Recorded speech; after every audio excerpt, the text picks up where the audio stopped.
Welcome back again two RGM online classes. RGM education YouTube চ্যানেলে তোমাদের সকলকে জানাই স্বাগত। আমাদের টেট এক্সাম মডেল কোয়েশ্চেন পেপারের যে মিক্স টপিক্সের উপরে আমরা রেগুলার রাত্রি 8টা থেকে একটি মক টেস্ট নিচ্ছি, তার 19 নাম্বার মক টেস্ট আজকে তোমাদের সামনে পাবলিশ করছি। এখানে তোমরা পেয়ে যাবে CDP, Bengali grammar, Bengali pedagogy, English grammar, English pedagogy এবং ইভিএসের ক্লাসেস। ম্যাথের ক্লাস এই মিক্স টপিকে করানো হয়নি, কারণ ম্যাথের আলাদা করে ক্লাস আমাদের চ্যানেলে করানো হচ্ছে। আজকে প্রথম প্রশ্ন কি আছে দেখে নেব। সিডিবি থেকে আজকের প্রথম প্রশ্নে বলেছে, ভারতে বুনিয়াদী শিক্ষার জন্ম হয় সেবাগ্রাম পদ্ধতি থেকে। Very very important question friends. Sevagram পদ্ধতি থেকে ভারতে বুনিয়াদী শিক্ষার জন্ম হয়। এই সেবাগ্রাম পদ্ধতির জনক ছিলেন কে? সেবাগ্রাম পদ্ধতির জনক কে ছিলেন? ডক্টর লক্ষণ স্বামী, গান্ধীজি, সর্বপল্লী রাধাকৃষ্ণন, স্বামী বিবেকানন্দ। সঠিক উত্তর কি হবে? এই প্রশ্নের সঠিক উত্তর হবে অপশন নাম্বার বি, গান্ধীজি বা মহাত্মা গান্ধী। চলে আসি পরের প্রশ্নে। পরের প্রশ্নে বলেছে, ডিএস কোঠারির নেতৃত্বে ভারতীয় শিক্ষা কমিশন বা কোঠারি কমিশন। ডিএস কোঠারির নেতৃত্বে ভারতীয় শিক্ষা কমিশন বা কোঠারি কমিশন কবে স্থাপিত হয়েছিল? অর্থাৎ প্রশ্নটা হচ্ছে কোঠারি কমিশন কবে স্থাপিত হয়েছিল। এর যে আরেকটা নাম রয়েছে ভারতীয় শিক্ষা কমিশন, সেই নামটা এখানে দিয়েছি কারণ দেখা গেল পরীক্ষাতে কোঠারি কমিশন না দিয়ে শুধু ভারতীয় শিক্ষা কমিশন দিয়ে দিল। ওকে, তো কবে স্থাপিত হয়? 1962, 1968, 1960, 1964। সঠিক উত্তর যাওয়ার আগে বলে রাখি, কোঠারি কমিশনের যে শিক্ষা ব্যবস্থা ছিল সেটা ছিল 10+2+3+2 সিস্টেমে। ঠিক আছে, অর্থাৎ মাধ্যমিক, তারপর 2 বছর এইচএস, তারপর 3 বছর গ্র্যাজুয়েশন, তারপর 2 বছর নেক্সট মাস্টার্স ডিগ্রি বা অন্য। ঠিক আছে, তো এখানে সঠিক উত্তর হয়ে যাবে অপশন নাম্বার ডি, 1964। চলে আসি পরবর্তীতে নম্বর 3-এ। বলছে, রুশো শিশুর জীবন বিকাশকে কয়টি স্তরে ভাগ করেছেন? খুব ইম্পর্টেন্ট প্রশ্ন। যারা মনস্তত্ত্ববিদ রয়েছেন, শিশু শিক্ষাবিদ রয়েছেন, তাদের প্রত্যেকের তথ্য এবং তত্ত্ব অনুযায়ী তারা তাদের শিশুদের যে শিক্ষার কথা বলেছেন সেখানে অনেক রকম ভাগের কথা বলেছেন।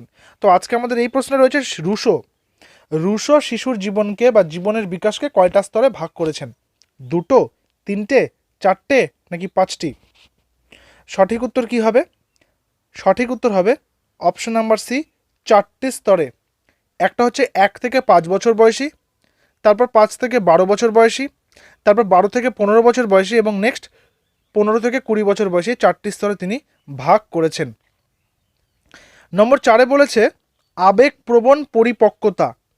আবেগপ্রবণ পরিপক্কতা বলতে বোঝায়, পরিপক্কতা হচ্ছে ম্যাচুরিটি, আর আবেগ হচ্ছে বিভিন্ন ইমোশনসগুলোর কথা বলছে। তো সেটা মানে ওই ইমোশনের বা ইমোশন যে রয়েছে বা আবেগ প্রবণতার যে পরিপক্কতা আছে সেটা বলতে কি বোঝায় বা সেটা কি অ্যাকচুয়ালি? আবেগের উপর পূর্ণ নিয়ন্ত্রণ, আবেগের দৃঢ়তা, গালাগালি দেওয়া হলে কোনো উত্তর না দেয়া, এ ও বি উভয়। সঠিক উত্তর কি হবে? আবেগপ্রবণ পরিপক্কতা বলতে বোঝায় আবেগের উপর পূর্ণ নিয়ন্ত্রণ এবং আবেগের দৃঢ়তা। আবেগের উপর পূর্ণ নিয়ন্ত্রণ বলতে আবেগ কি? আবেগ হচ্ছে রাগ হতে পারে, ক্রোধ, রাগ, আনন্দ, দুঃখ, কষ্ট, হিংসা, ঈর্ষা, এই সমস্ত কিছু কিন্তু আবেগ।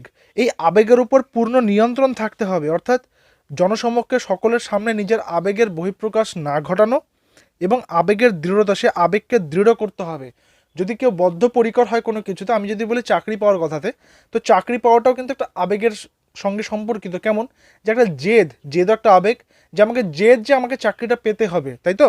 তাহলে সেটা আমাকে দৃঢ়তার সঙ্গে বজায় রাখতে হবে এবং সেই দৃঢ়তার কথা বা সেই আবেগের কথা কারোর সামনে বলা যাবে না, কারণ বহিঃপ্রকাশ করার কথা এখানে বলেনি, পূর্ণ নিয়ন্ত্রণ করার কথা বলেছে। তাহলে এখানে সঠিক উত্তর হবে অপশন নাম্বার ডি, এ ও বি। নেক্সট প্রশ্ন রয়েছে নাম্বার 5। বলছে, যদি একটি ছাত্রকে স্বাধীনভাবে মত প্রকাশের সুযোগ দেওয়া হয়, যদি একটি ছাত্রকে স্বাধীনভাবে মত প্রকাশের সুযোগ দেওয়া হয় তাহলে কি হবে? তার মানসিক বিকাশ ঘটবে, তার ভাষাগত জ্ঞান বৃদ্ধি হবে, তার আবেগের উন্নয়ন ঘটবে, সব কয়টি? অর্থাৎ ক্লাসরুমে শুধুমাত্র টিচারই নিজের সমস্ত বক্তব্য রেখে দিয়ে চলে যাচ্ছেন, আসছেন, তিনি একটা লেকচার দিচ্ছেন, তিনি চলে যাচ্ছেন। কিন্তু তার পরিবর্তে যদি ক্লাসের ছাত্রকে, কোনো একটা পার্টিকুলার ছাত্রকে তার স্বাধীনভাবে মত প্রকাশের সুযোগ দেওয়া হলো, তাহলে তার মধ্যে কি পরিবর্তন লক্ষ্য করা যাবে? তার মানসিক বিকাশ ঘটবে, তার ভাষাগত জ্ঞান বাড়বে, তার আবেগেরও উন্নয়ন ঘটবে। তাহলে নাম্বার ডি হচ্ছে সঠিক উত্তর, অপশন নাম্বার ডি। নম্বর 6-এ কি বলা হয়েছে? নম্বর 6-এ বলা হয়েছে দুটি ছাত্রের ফলাফলের মিল অথবা পার্থক্য। ফলাফল বলতে কি, যে কোনো রকমের ফলাফল হতে পারে, ঠিক আছে? তো তার ফলাফলের মিল বা পার্থক্য সেটা কিসের উপর নির্ভর করে? তার বংশগতির ফলে, তার পরিবেশের ফলে, দুটোই, কোনোটিই নয়। এখানে ফলাফল বলতে যে কোনো ফলাফল হতে পারে, তাদের যে কোনো কার্য বা যে কোনো কিছুর ফলাফল হতে পারে, সেগুলো কিসের উপর নির্ভর করে?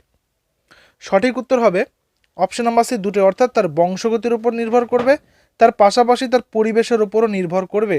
অর্থাৎ সে কোন বংশে জন্মগ্রহণ করেছে, তার বাড়ির অবস্থা বলতে বাড়ির পরিবেশ, এবং তার শুধু পরিবেশ নয়, বাড়ির পরিবেশ নয়, পারিপার্শ্বিক পরিবেশের কথাও কিন্তু এখানে বলা হয়েছে।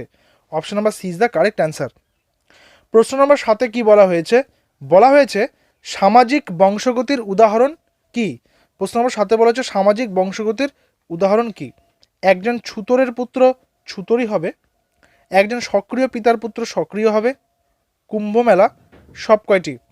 সঠিক উত্তর কি হবে? সামাজিক বংশগতির উদাহরণ। এটা থাকলো তোমাদের হোম টাস্ক। এটার উত্তর তোমরা কমেন্টে জানাবে। আমি কিন্তু প্রতিদিন হোম টাস্ক দিয়ে থাকি এবং সেগুলোর অ্যান্সার তোমাদেরকে পিডিএফের সাথে সাথে আমাদের টেলিগ্রাম চ্যানেলে পোস্ট করে দেওয়া হয়।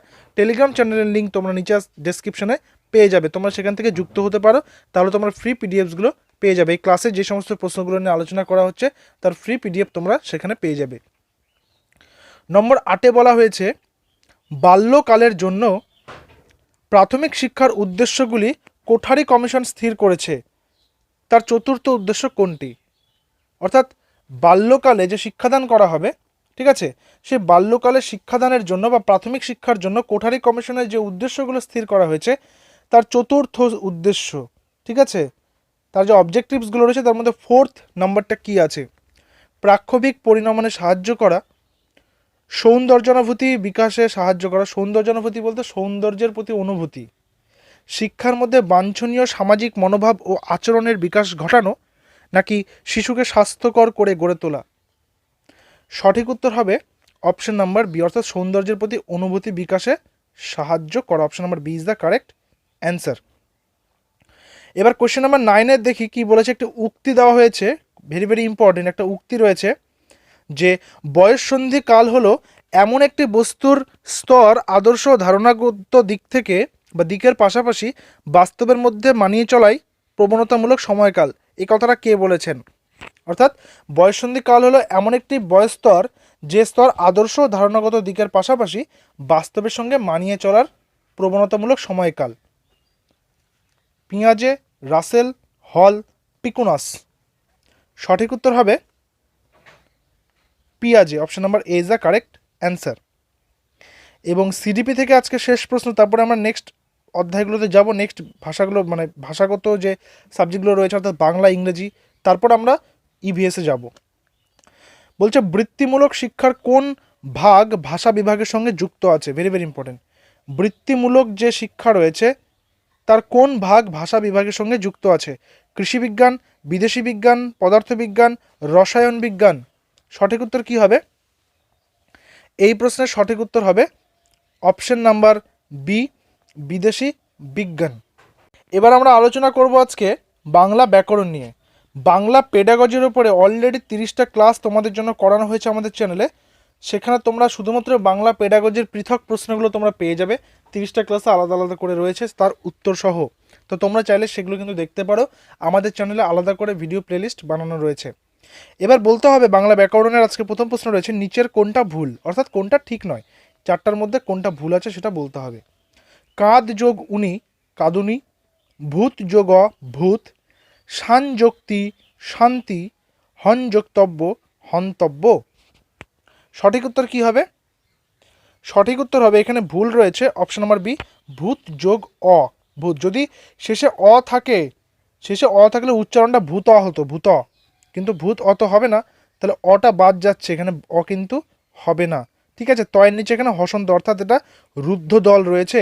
মুক্ত দল থাকলে শেষে অ আসতো, এটা ত এখানে রুদ্ধ দল রয়েছে, কারণ ভূত ততেই উচ্চারণটা শেষ, তারপরে আর কিন্তু কোনো অতিরিক্ত কিছু থাকছে না। চলে আসি পরবর্তী প্রশ্ন, প্রশ্ন নম্বর 12। বলেছে নিচের কোন বানানটি ভুল, অর্থাৎ এখানে কোন বানানটা ভুল আছে বলতে হবে। অগ্রহায়ণ, নিষেধ, পরিষ্কার, এটা পুরস্কার, হ্যাঁ পয়রস্য পুরস্কার। কী হবে সঠিক উত্তর?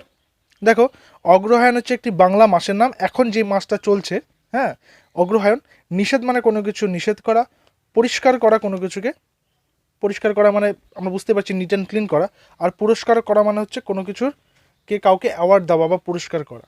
কিন্তু পুরস্কার বানানটা যেটা হয় পয়রস্য বৈষ্ণরা, দন্ত শয় ক একার বৈষ্ণরা, কিন্তু এখানে তো মূর্ধন্যস্ব রয়েছে, ঠিক আছে, মূর্ধন্যস্ব কিন্তু পুরস্কারের ক্ষেত্রে হয় না, হয় হচ্ছে দন্তস্ব। তাহলে আমাদের ভুল আছে কোথায়? অপশন নাম্বার ডিতে। চলে আসি নেক্সট নাম্বার 13-এ। বলতে হবে কোনটা সঠিক, অর্থাৎ একটি সন্ধির প্রশ্ন এখানে রয়েছে, বলতে হবে কোনটা সঠিক। বাচস্পতি, বাচস্পতিকে সন্ধি বিচ্ছেদ করলে কি হবে? বাচ যোগপতি, বাচঃ যোগপতি, বাচ যোগ অতি, বাচ যোগ পতি। সঠিক উত্তর কি হবে? এই প্রশ্নের সঠিক উত্তর হবে অপশন নাম্বার বি, বাচঃ যোগপতি। অর্থাৎ বাচস্পতিকে যখন আমি ভাঙছি, এই দন্তস্বয়ের জন্য সরি মূর্ধন্যস্বয়ের জন্য এখানে বিসর্গ হয়ে যাচ্ছে, তারপর পতি নিজের মতন করে বসে যাচ্ছে, অর্থাৎ বিসর্গ সন্ধির যে নিয়মগুলো রয়েছে সেই নিয়মটা এখানে কার্যকর হয়েছে। তো option number B is the correct answer. Next প্রশ্নে চলে আসি, বলছে শারীরিক। এই শারীরিক পদটির পদান্তর কি হবে? শারীরিক পদটির পদান্তর কি হবে? এই প্রশ্নটা তোমাদের জন্য। শরীর, শারীরিকতা, শারীরি, শারীরিকত্ব। সঠিক উত্তর তোমরা কমেন্টে জানাবে। কোন কোন নাম্বারের প্রশ্নগুলো দিচ্ছে সে নাম্বারটা মেনশন করে জাস্ট অ্যান্সারটা লিখে দিলেই হয়ে যাবে। আমি প্রত্যেকে রিপ্লাই করে দেবো এবং আমাদের পিডিএফের সাথে সাথে হোম টাস্কের অ্যান্সারগুলোও জানিয়ে দেব। নেক্সটে বলা হয়েছে নাম্বার 15-তে, বিবাদ শব্দটির বিপরীতার্থক শব্দ কি হবে? নির্বিবাদী, শান্তিপূর্ণ, শান্তশিষ্ট, নির্বিবাদ। বিবাদ মানে কি? বিবাদ মানে হচ্ছে ঝগড়াঝাটি করা, ঝামেলা করা, আর যে এই সমস্ত থেকে দূরে থাকে তাকে কি বলে? সে নির্বিবাদী। তাহলে যেহেতু নাউনটা নির্বিবাদী হয়েছে, অর্থাৎ অ্যাডজেক্টিভটা নির্বিবাদী হয়ে যাচ্ছে, তাহলে নাউনটা কি হবে? নির্বিবাদ। অপশন নাম্বার ডি, নির্বিবাদ। নাম্বার 16-তে বলা হয়েছে নিচের কোনটি শব্দ প্রত্যয়? নিচের কোনটি শব্দ প্রত্যয়? দেখা, দেখ যোগা, নাচা, নাচ যোগা, মরা, মর যোগা, বাঘা, বাঘ যোগ আ। সঠিক উত্তর হবে অপশন নাম্বার ডি, বাঘা, বাঘ যোগ আ। প্রত্যয়ের উপরে এখনও পর্যন্ত আমাদের চ্যানেলে যেহেতু ক্লাস দেওয়া নেই, সেই কারণে বলছি প্রত্যয়ের ক্লাস তোমরা রিসেন্টলি পেয়ে যাবে, খুব তাড়াতাড়ি পেয়ে যাবে, সেটা শিডিউল করা আছে, সেটা তোমাদেরকে খুব তাড়াতাড়ি অ্যাভেলেবেল করে দেওয়া হবে। নম্বর 17-তে বলা হয়েছে কোনটি সংজ্ঞাবাচক শব্দ? তার আগে বলে রাখি প্রত্যয় বাদ দিয়ে বাংলা ব্যাকরণের আরও যে সমস্ত চ্যাপ্টার্সগুলো রয়েছে, যেমন কারক বিভক্তি, সমাস, আরও অন্যান্য যে সমস্ত ব্যাকরণগত দিকগুলো রয়েছে, প্রত্যেকটার উপরে বিস্তারিত ক্লাস আমাদের চ্যানেলে নেওয়া হয়েছে, সেগুলো চাইলে তোমরা দেখতে পারো। কোনটি সংখ্যাবাচক পদ? চতুর্থ, 15, 18, 20। সঠিক উত্তর কী হবে? যেহেতু সংখ্যাবাচক বলেছে তাহলে 20, অপশন নাম্বার ডি। তারপর চলে আসে নাম্বার 18-তে, বলেছে নিচের কোনটি পুত্র শব্দটার সমার্থক শব্দ নয়? পুত্রের সমার্থক শব্দ নয় বলতে হবে। কলত্র, নন্দন, তনয়, আত্মজ। আত্মজ মানেও পুত্র, তনয় মানেও পুত্র, নন্দন মানেও পুত্র, কিন্তু কলত্র মানে পুত্র নয়। কিন্তু কলত্র মানে তাহলে কি? কলত্র মানে হচ্ছে পত্নী বা স্ত্রী, ঠিক আছে। Option number is the correct answer. Number 19-এ বলা হয়েছে কোনটা ঠিক বলতে হবে, অর্থাৎ কোন বানানটা ঠিক আছে চারটার মধ্যে তোমাদেরকে বলতে হবে। দুর্বিসহ, দুর্বিসহ, দুর্বিসহ, কোনোটিই নয়। সঠিক উত্তর হবে মূর্ধন্যস্বয় হ, অর্থাৎ দুর্বিসহ। Option number A is the correct answer. এবং বাংলা ব্যাকরণের শেষ প্রশ্ন, এরপরে আমরা ইংরেজিতে যাব। আজকে ইংরেজিতে তোমাদের জন্য অনেকগুলো ভ্যারাইটিস টাইপস অফ ইংলিশ গ্রামারের কোয়েশ্চেন্স আছে, তার পাশাপাশি ইংলিশ পেডাগোজির কোয়েশ্চেনও কিন্তু আছে। তো ইংলিশ পার্টটা কিন্তু খুবই ইনফরমেটিভ এবং ইন্টারেস্টিং হতে চলেছে। দেখো তার আগে এটা শেষ করে নিই। বলছে কোনটা ভুল? প্রভাত সন্ধ্যা, অর্থাৎ শব্দদ্বৈত দেখো, প্রভাত সন্ধ্যা, নিন্দা প্রশংসা, সৎ অসৎ, অনুকূল উপকূল। কী হবে সঠিক উত্তর? অনুকূল উপকূল। কারণ অনুকূল যখন আমি লিখব, অনুকূলের বিপরীত হবে হচ্ছে কি? প্রতিকূল, তাই না? প্রতিকূল, অনুকূল হবে প্রতিকূল, অনুকূল উপকূল হয় না। তাহলে option number D is the correct answer. আমরা আজকে সরাসরি চলে এসেছি ইংরেজিতে। ইংরেজি থেকে প্রথমে কিছু গ্রামার, অর্থাৎ সেখানে আমরা আজকে synonyms, antonyms, one word substitution, voice change, narration change ও অন্যান্য গ্রামারগুলো করব। তার পাশাপাশি তোমরা পেয়ে যাবে পেডাগজির কোশ্চেন। তো আজকে দেখছি কি বলেছে, বলেছে group of 3 singers or players, অর্থাৎ এখানে তোমাকে সিনোনিম করতে হবে, ঠিক আছে? সিনোনিম করতে হবে group of 3 singers or players, অর্থাৎ 3জন সিঙ্গার বা 3জন বাদক। প্লেয়ার মানে কি, যে গিটার বাজায়, যে পিয়ানো বাজায়, ঠিক আছে, যে ফ্লুট বাজায়, বাদক। 3জন বাদক বা 3জন সিঙ্গারের একটা গ্রুপকে কি বলা হয়? ট্রাইপ্লেট, ট্রায়োলজি, ট্রায়ো, ট্রায়ানিয়াল। সঠিক উত্তর হবে ট্রায়ো, অপশন নাম্বার সি, যাকে বাংলায় আমরা বলে থাকি ত্রয়ী, ঠিক আছে, ত্রয়ী। Next number 22, group of 3 related plays, novels or operas. Plays, novels or operas, যেমন হয় না পার্ট 1, পার্ট 2, পার্ট 3, যেমন বাহুবলী 1, বাহুবলী 2, এরপরে যদি বাহুবলী 3 আসে, তাহলে কি প্রত্যেকটা গল্প একটার সঙ্গে একটা সম্পর্কিত? হ্যাঁ, তো সেরকমভাবেই 3টা নাটক, 3টা উপন্যাস বা 3টা ওপেরা, এগুলোর যে পরপর সিকুয়াল যা রয়েছে, সিকুয়াল তো পরপর 2টা হলে হয়, পরপর 3টা হলে তাকে কি বলবো? ট্রাইপ্লেট, ট্রায়োলজি, ট্রায়ো, ট্রায়ানিয়াল। সঠিক উত্তর হবে অপশন নাম্বার বি, ট্রায়োলজি, যাকে বাংলাতে বলা হয় 3 বিয়োগাত্মক নাটক। আর নাটকের মধ্যে যে অঙ্ক থাকে, অঙ্ক থাকে বলতে 1 অঙ্ক নাটক, 2 অঙ্ক নাটক, 3 অঙ্ক নাটক, ওগুলো কিন্তু আলাদা ব্যাপার। হ্যাঁ, ওগুলো আর এটা কিন্তু এক নয়, এখানে বলেছে 3টা আলাদা আলাদা নাটকের কথা। Next number 23, alien. এলিয়েন শব্দটার সঙ্গে আমরা কম বেশি সকলেই পরিচিত। তো এই এলিয়েন, এটার বিপরীত শব্দ কি হবে? Different, foreign, irrelevant, native. সঠিক উত্তর কি হবে? সঠিক উত্তর হবে অপশন নাম্বার ডি, নেটিভ। এখানে নেটিভ বলতে আমাদের যে মানুষ, যে জাতি রয়েছে যারা পৃথিবীতে বসবাস করে, তাদের সমগ্র মানব জাতিকে নেটিভ বলা হয়েছে। আর এলিয়েন এর বিপরীত নেটিভ কেন হলো? কারণ এলিয়েন হচ্ছে পৃথিবীর বাইরের কোনো প্রাণী, ঠিক আছে। ইউএফওর যে কথাটা বলা হয়, আনআইডেন্টিফাইড ফ্লাইং অবজেক্ট, ইউএফওর যে কথাটা বলা হয়, যে ইউএফওতে করে এলিয়েনরা নাকি পৃথিবীতে কখনো এসেছিল, ঠিক আছে। এই সম্পর্কে কিছু তথ্য এবং তত্ত্ব রয়েছে, এবং সেগুলো অবশ্যই যুক্তিতর্ক সাপেক্ষ, সেগুলো সেই তর্কে আমি যাচ্ছি না। এখানে নেটিভ বলতে পৃথিবীর সমগ্র মানব জাতিকে বোঝানো হয়েছে, আর এলিয়েন হচ্ছে পৃথিবীর বাইরের কোনো প্রাণী বা পৃথিবীর বাইরের অন্য কোনো দেহের, অন্য কোনো গ্রহের বা অন্য কোনো নক্ষত্র বা অন্য কোনো গ্রহাণুপুঞ্জের মানুষ। ওকে, নেক্সট বলা হয়েছে নাম্বার 24-এ রুথলেস। রুথলেস, ঠিক আছে, এটার অপোজিট কি হবে? রুথলেস মানে কি, যে মানে খুব কঠোর, হ্যাঁ। চ্যারিটেবল, হিউম্যান, সোবার, অপ্রেসিভ। সঠিক উত্তর হবে হিউম্যান, যাকে আমরা বলে থাকি দয়ালু, অপশন নাম্বার বি। নাম্বার 25-এ বলেছে হি হ্যান্ডেড হার আ চেক, এটা করতে হবে ভয়েস চেঞ্জ। হি হ্যান্ডেড হার এ চেক, ভয়েস চেঞ্জ করার আগে সবার আগে আমাদের দেখতে হবে টেন্সটা কি রয়েছে। হি হ্যান্ডেড হার এ চেক, সে একটা চেক তাকে দিয়েছিল, তাহলে দিয়েছিল, হ্যান্ডেড করেছিল, তাহলে হ্যান্ডেডটা এখানে ভার্ব। কোন টেন্সে আছে এটা? ভার্বটা V2 রয়েছে, মানে পাস্ট টেন্সে রয়েছে।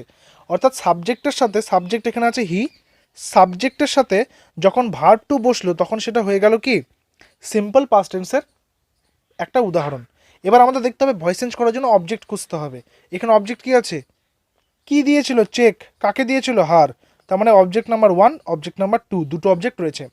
মনে রাখতে হবে যখন আমরা ভয়েস চেঞ্জ করব তখন অবজেক্টের মধ্যে যে দুটো পার্ট রয়েছে তার মধ্যে যেটা নন লিভিং পার্ট রয়েছে, অর্থাৎ অপ্রাণীবাচক, যার মধ্যে প্রাণ নেই, সেটাকেই আমরা সাবজেক্ট হিসেবে গ্রহণ করলে আমাদের ভয়েস চেঞ্জ করতে সুবিধা হবে।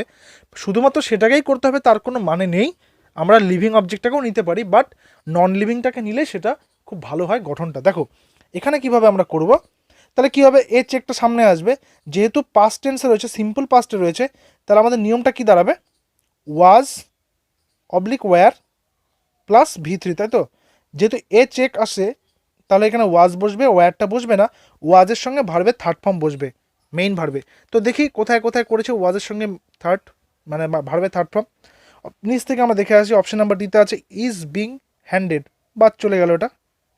তারপর আছে হ্যাজ বিন হ্যান্ডেড, এটাও বাদ চলে গেল। তারপর আছে ইজ হ্যান্ডেড, এটাও বাদ চলে গেল। বেঁচে থাকলো option number A check was handed over to her, মানে চেকটা তাকে দিয়ে দেওয়া হয়েছে, তার উপরে হ্যান্ডেড ওভার করে দেওয়া হয়েছে। ঠিক আছে, option number A is the correct answer. Next number 26-এ বলা হয়েছে আরও একটি voice change, the waiter filled the glasses with water. তাহলে এখানে ভার্ব কী আছে, ওয়েটারটা কী করলো, গ্লাসগুলোকে, গ্লাসটা এখানে গ্লাসেস রয়েছে, গ্লাসগুলোকে জল দিয়ে ভরে দিল, এই যে ভরে দিল, ফিল করলো, এটা ভার্ব রয়েছে। কোন ফর্মে আছে, ভার্ব টু। ওয়েটার এখানে সাবজেক্ট, সাবজেক্টের সঙ্গে ভার্ব টু ডাইরেক্ট কানেকশন এখানে, তাহলে এটাও সিম্পল পাস্ট টেন্সেরই উদাহরণ। তাহলে এখানে আমাদেরকে কি করতে হবে, ওয়াজ ওয়্যার, তার সঙ্গে ভার্বের থার্ড ফর্ম। তাহলে এখানে অবজেক্ট কি আছে, অবজেক্ট আছে দ্য গ্লাসেস উইথ ওয়াটার, তাই না? তাহলে দ্য গ্লাসেস প্লুরাল নাম্বার, তাহলে বসবে কি ওয়্যার, ওয়্যারের সাথে বসবে ভার্বের থার্ড ফর্ম। ঠিক আছে, থার্ড ফর্ম বলছি, থার্ড ফর্ম মানে হচ্ছে পাস্ট পার্টিসিপল ফর্ম। একটা ভার্বে যে তিনটা ফর্ম থাকে, মেন তিনটা ফর্ম থাকে, present form, past form and past participle form, তো থার্ড ফর্ম বলতে পাস্ট পার্টিসিপল ফর্মের কথাই বলা হচ্ছে। তাহলে দ্য গ্লাসেস আমরা পেয়ে গেলাম সাবজেক্ট হিসেবে, তার সঙ্গে ওয়্যার বসবে, তারপরে ভার্বের থার্ড ফর্ম বসবে। তো একটু দেখে নিই, দ্য গ্লাসেস আছে, তার সঙ্গে ওয়্যার কোথায় কোথায় আছে, দ্য ওয়েটার ওয়্যার আছে এখানে, তাহলে তো ভুল। তারপর আছে দ্য ওয়েটার ওয়াজ, এটাও ভুল। দ্য গ্লাসেস ওয়্যার আছে এখানে, এখানে দ্য গ্লাসেস ফিল্ড আছে, তাহলে দেখো এ সি ডি বাদ চলে যাচ্ছে, বেঁচে থাকছে নাম্বার বি। তবু আমরা দেখে নেবো নাম্বার বিতে বাকি পার্টগুলো ঠিকঠাক করেছে কিনা।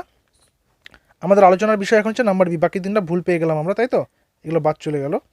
বলেছে দ্য গ্লাসেস, অবজেক্ট আসলো সামনে দ্য গ্লাসেস, তারপর আসলো অক্সিলারি ওয়্যার, তারপর আছে ফিল্ড ভার্বের third form, with water by the waiter চলে আসলো এখানে সাবজেক্ট, অর্থাৎ ওয়েটারটা চলে আসলো এই পাশে। তাহলে অপশন নাম্বার বি আমাদের সঠিক উত্তর। এবার চলে আসবো কিছু ন্যারেশনে। I said to him I will not go there tomorrow, আমি তাকে বলেছিলাম আমি আগামীকাল সেখানে যাব না, সেখানে যাব না। তার মানে দেখো, মনে রাখতে হবে ন্যারেশন করার সময় সবার আগে দেখতে হবে রিপোর্টিং ভার্বটা কি আছে। রিপোর্টিং ভার্ব হচ্ছে যেটা সাবজেক্ট, অর্থাৎ যেটা বক্তা যে কথাটা বলছে, যে স্পিকার, তার সাথে বসবে।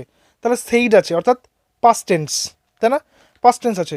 মনে রাখতে হবে রিপোর্টিং ভার্বটা যখন পাস্ট টেন্স থাকবে তখন ও রিপোর্টেড স্পিচ, রিপোর্টেড স্পিচটা আবার কী জিনিস, ইনভার্টেড কমার ভিতরে, অর্থাৎ বক্তা যে বাক্যটা বলেছে সেটাকে বলা হয় রিপোর্টেড স্পিচ, অর্থাৎ এই গোটা অংশ হচ্ছে রিপোর্টেড স্পিচ। তাহলে এই ভার্বটা রিপোর্টেড স্পিচের টেন্সটাকে কন্ট্রোল করবে, অর্থাৎ এ যেহেতু পাস্ট আছে একেও পাস্ট করে দেবে। ঠিক আছে, তাহলে উইলের পাস্ট আমরা কি করব, উইলটা হয়ে যাবে উড। তাহলে উইল নট গোটা হয়ে যাচ্ছে আমাদের উড নট গো। আর আমাদের দেখতে হবে যেহেতু পাস্ট টেন্স আছে, তাহলে টুমোরোটা হয়ে যাবে the next day, the next day মানে পরের দিন। তাহলে আমরা দেখে নেব উড নট গো কোথায় কোথায় আছে। উড নট গো দেখো অপশন নাম্বার এতে উড নট গো আছে, অপশন নাম্বার বিতে উড নট গো আছে, অপশন নাম্বার সিতে শ্যাল নট গো আছে, তাহলে বাদ চলে গেল। তারপরে উইল নট গো আছে, এটাও বাদ চলে গেল, অর্থাৎ সিডি বাদ থাকলো আমাদের এ আর বি। এবার এ বির মধ্যে দেখতে হবে কোনটা ঠিক আছে কোনটা ঠিক নেই। প্রথমটা বলেছে I told him that I would not go there tomorrow, এখানে দেখো নিয়ম দেখো, টোল্ড আছে, সেড টু থাকলো, টোল্ড হয়ে গেল, ঠিক আছে। লিঙ্কার আমাদের দ্যাট বসলো, ঠিক আছে। আই মানে আমি বলেছি আমার কথা, তাহলে আই থাকলো, ঠিক আছে। উড নট গো হলো উইল নট গোর জায়গায়, তাও ঠিক আছে। দেয়ার ছিল দেয়ার, বাট টুমোরোটা টুমোরো রেখে দিয়েছে। টুমোরোটা কিন্তু টুমোরো হবে না, যেহেতু এখানে পাস্ট টেন্স আছে, তাহলে টুমোরোটা দ্য নেক্সট ডে হয়ে যাবে। এটা যদি প্রেজেন্ট টেন্স থাকতো তাহলে টুমোরোটা টুমোরো বসতো। তার মানে এখানে শুধুমাত্র টুমোরোর জন্য এটা ভুল হয়ে গেল। Option number B is the correct answer. I told him that I would not go there the next day. আরও একটা দেখে নেবো ন্যারেশন, খুব ইন্টারেস্টিং একটা ন্যারেশন রয়েছে এখানে, ইন্টারোগেটিভ সেন্টেন্সের, তাই তো। বলছে কিরণ আস্কড, কিরণ জিজ্ঞাসা করেছিল, did you see the cricket match on television last night, তুমি কি গতকাল রাতের ক্রিকেট ম্যাচটা দেখেছিলে টিভিতে। অর্থাৎ এখানে একটা ইয়েস নো কোয়েশ্চেন আসছে। মনে রাখতে হবে যখন ইয়েস নো কোয়েশ্চেন আসবে তখন আমাদের লিঙ্কারটা বসবে ইফ বা ওয়েদার, ইফ বা ওয়েদার। যদি সেখানে শর্ত থাকে তাহলে সেখানে ইফ বসাবো, বাকি ক্ষেত্রে আমরা ওয়্যার বসাবো, বা আমরা ইফ বা ওয়েদার যে কোনো জায়গাতে বসাতে পারবো ইয়েস নো কোয়েশ্চেনের ক্ষেত্রে। বলছে Kiran asked did you see the cricket match on television last night, option number A দেখে নিচ্ছে আগে। আচ্ছা, তার আগে আমরা একটা আলোচনা করে নেব। এখানে আস্কড যেহেতু রয়েছে পাস্ট টেন্সে, তাহলে এখানে আছে ডিড ইউ সি, তাহলে ডিড প্লাস সি মানে এটা পাস্টে আছে, সিম্পল পাস্টে আছে, তাহলে সিম্পল পাস্ট থাকলে সেটা হয়ে যাবে পাস্ট পারফেক্ট, সিম্পল পাস্টটা হয়ে যাবে আমাদের পাস্ট পারফেক্ট, তার মানে এখানে ডিড ইউ সিটা হয়ে যাবে হ্যাড সিন, তাই তো? কী হয়ে যাবে? Had seen. আরেকটা যেটা করতে হবে আমাদের সেটা হচ্ছে এই যে প্রশ্নসূচক চিহ্নটা আছে অর্থাৎ ইন্টারোগেশনটা বাদ দিয়ে ইন্টারোগেটিভ চিহ্নটা উঠে গিয়ে এই গোটা বাক্যটাকে আমাদের অ্যাসার্টিভ করতে হবে। আমরা যখন ডাইরেক্ট স্পিচ থেকে ইনডাইরেক্ট স্পিচ করব তখন আমাদের প্রশ্নসূচক চিহ্নটাকে তুলে দিয়ে সেই বাক্যটাকে অ্যাসার্টিভ করতে হবে, অর্থাৎ নির্দেশক করতে হবে। ঠিক আছে, এবার বলছে কিরণ আক্সড, লিখলাম আমি আক্সড, did you see the cricket match on television last night, অর্থাৎ আমাদের এখানে যেটা দেখতে হবে সেটা হচ্ছে এখানে ইউ মানে কি, ইউ মানে এখানে আমাকে বলেছে। কেন এখানে আমাকে বলেছে? কারণ মনে রাখতে হবে যখন বক্তা কোনো কথা বলছে এবং সেখানে শ্রোতা নেই কেন? কিরণ আক্সড হুম, মনে প্রশ্ন এসেছে কাকে বলেছে, যেহেতু কেউ নেই তার মানে ও ইউ মানে আমাকে বোঝাতে চেষ্টা করছে, যে করছে অর্থাৎ তোমরা যারা করছো তোমাদেরকে বলেছে কিরণ কথাটা। Did you see the cricket match on the evening last night, তাহলে এখানে হচ্ছে দেখো অপশনসগুলো দিয়েছে Kiran asked me whether I saw the cricket match last night, এখানে স হয়ে গেল এটা, অর্থাৎ পাস্ট ইনডিফিনিট থেকে গেল। করতে হবে আমাদের হ্যাড সিন, হ্যাড করতে হবে, নেই এখানে হ্যাড, এ নাম্বার বাদ চলে গেল।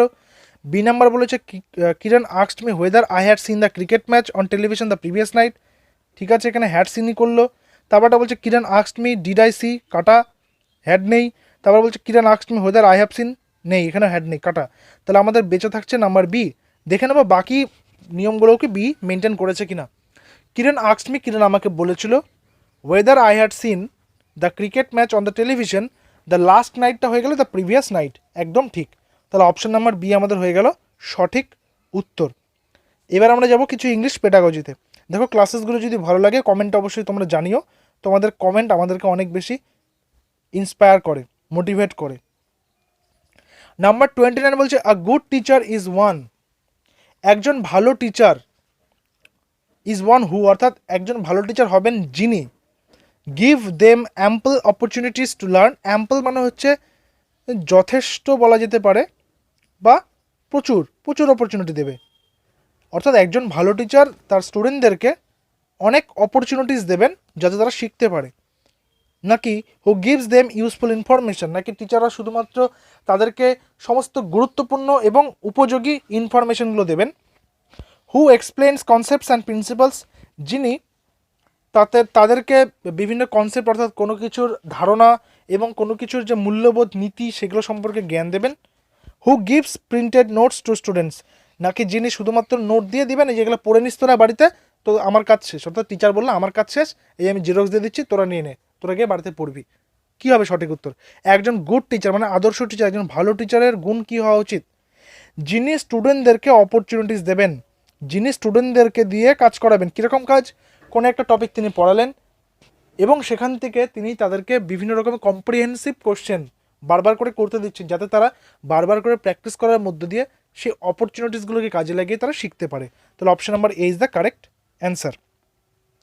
কোয়েশ্চেন নাম্বার 30-তে বলেছে who strongly maintains that language is learned by imitation of stimuli and reinforcement of correct responses, অর্থাৎ কে এই ব্যাপারটাকে মেনটেন করতো যে ল্যাঙ্গুয়েজ যেটা রয়েছে সেটা ইমিটেশন মানে কি কোনো কিছু নকল করা, অফ স্টিমুলি কি অনুপ্রেরণা অর্থাৎ কোনো কাউকে দেখে বা কোনো কিছুকে দেখে নকল করা, এবং কি রিইনফোর্সমেন্ট যেটাকে বলা হচ্ছে শক্তি বৃদ্ধি করা বা নিজের জ্ঞান বৃদ্ধি করা, রিইনফোর্সমেন্ট অফ কারেক্ট রেসপন্সেস।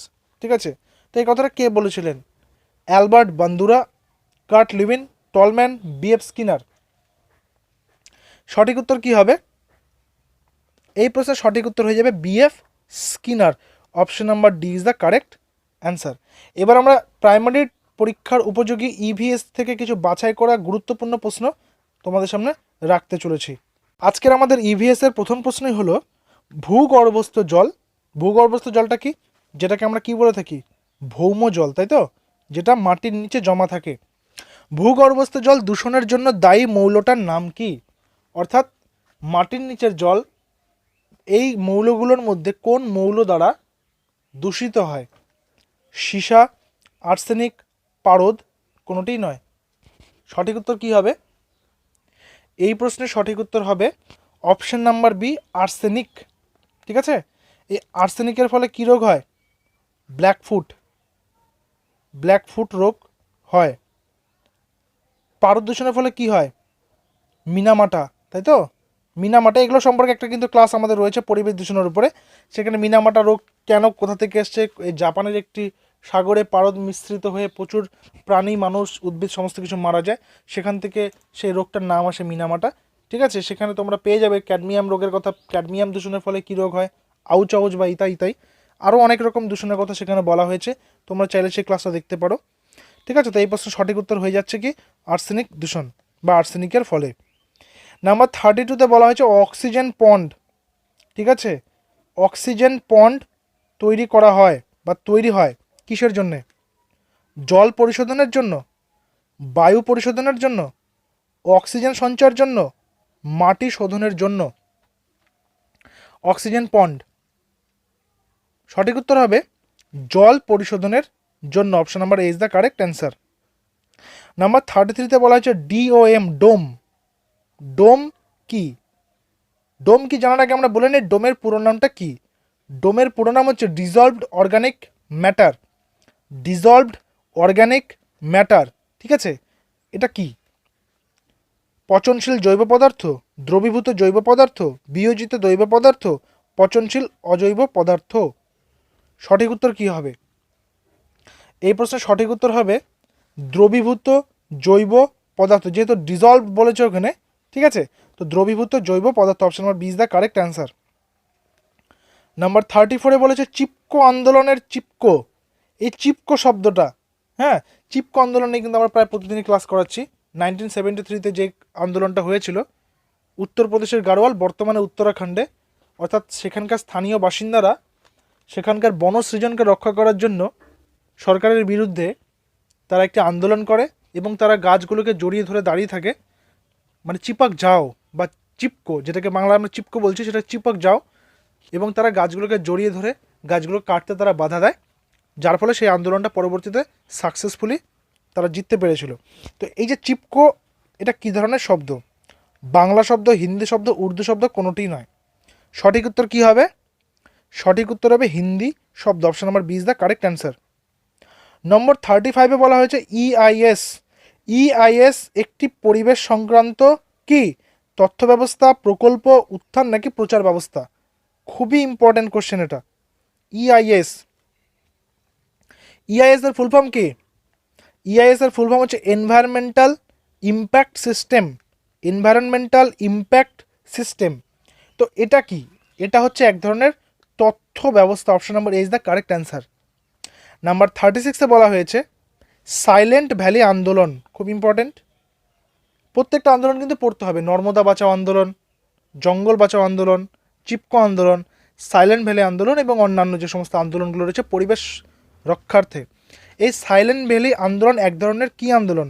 রাজনৈতিক আন্দোলন, শিশু সংক্রান্ত আন্দোলন, পরিবেশ রক্ষার আন্দোলন নাকি জমি আন্দোলন? সঠিক উত্তর হবে পরিবেশ রক্ষার আন্দোলন। এই আন্দোলনটিও 1973 সালে কেরলে ঘটেছিল এবং এই আন্দোলনে কর্ণধার ছিলেন এস স্বামীনাথন এবং তার পাশাপাশি পক্ষী বিশেষজ্ঞ সেলিম আলী। এবং আরেকটি কথা বলতেই হবে এখানে যে সুগাথা কুমারীকে এই আন্দোলনের জননী বলা হয়। সুগাথা কুমারী, ঠিক আছে, সুগাথা কুমারীকে এই আন্দোলনের জননী বলা হয়, ঠিক আছে, সুগাথা কুমারীকে। তারপর নেক্সট চলে আসি নাম্বার 37-এ বলছে ভারতের সুপ্রিম কোর্ট বিভিন্ন রাজ্যের পরিবেশগত সমস্যা মোকাবেলার জন্য কি স্থাপন করেছেন? খুব ইম্পর্টেন্ট প্রশ্ন এটা। ভারতের সুপ্রিম কোর্ট ভারতের বিভিন্ন রকম পরিবেশগত সমস্যা মোকাবেলার জন্য কি স্থাপন করেছেন? গ্রিন বেঞ্চ, পরিবেশ দপ্তর, দূষণ প্রতিরোধ পর্ষদ, স্লাইভার কমিশন। সঠিক উত্তর হবে গ্রিন বেঞ্চ। কবে হয়েছে এটা? গ্রিন বেঞ্চ হয়েছে 1996 সালের 16ই এপ্রিল। 16ই এপ্রিল হয়েছে 1996 সালের। কারা করেছেন বিচারপতি কুলদীপ সিং এবং এস সাধির আহমেদ। ঠিক আছে, আবার বলছি বিচারপতি কুলদীপ সিং এবং এস সাধির আহমেদ, এদের দুজনের উদ্যোগেই বা এই দুই বিচারপতির উদ্যোগেই 1996 16ই এপ্রিল গ্রিন বেঞ্চ তৈরি করা হয়। নম্বর 38-এ তোমাদের জন্য রয়েছে একটি প্রশ্ন, ভেরি ভেরি ইম্পর্ট্যান্ট, একটি খুব সহজ প্রশ্ন অবশ্যই। তোমাদের একটা হোম টাস্ক থাকবে আজকের, হোম ডাব্লু, হোমওয়ার্ক। গরুমারা বিখ্যাত কিসের জন্য? গন্ডার প্রকল্পের জন্য, হাতি প্রকল্পের জন্য, বাঘ প্রকল্পের জন্য, পক্ষী সংরক্ষণের জন্য? সঠিক উত্তর তোমরা কমেন্টে জানাবে। নাম্বার 39-এ বলেছে ফ্লু যে বিভিন্ন রকমের রোগ হয়ে থাকে, এই যে ফ্লু রোগটা কিভাবে সংক্রামিত হয় একজন? এই ফ্লু রোগে জলবাহিত রোগ, এটি একটি বাহকবাহিত বলতে কারো শরীরে রয়েছে, সেই শরীর থেকে আরেকজনের শরীরে চলে যাচ্ছে। বাতাসবাহিত রোগ নাকি মানুষবাহিত রোগ? সঠিক উত্তর হবে ফ্লু হলো একটি জলবাহিত রোগ। Option number A is the correct answer. এই ছিল আমাদের আজকের সেটের মোট সমস্ত প্রশ্ন। তো দেখা হচ্ছে পরবর্তী ক্লাসে। Till then stay connected with RGM education YouTube channel. Thank you very much.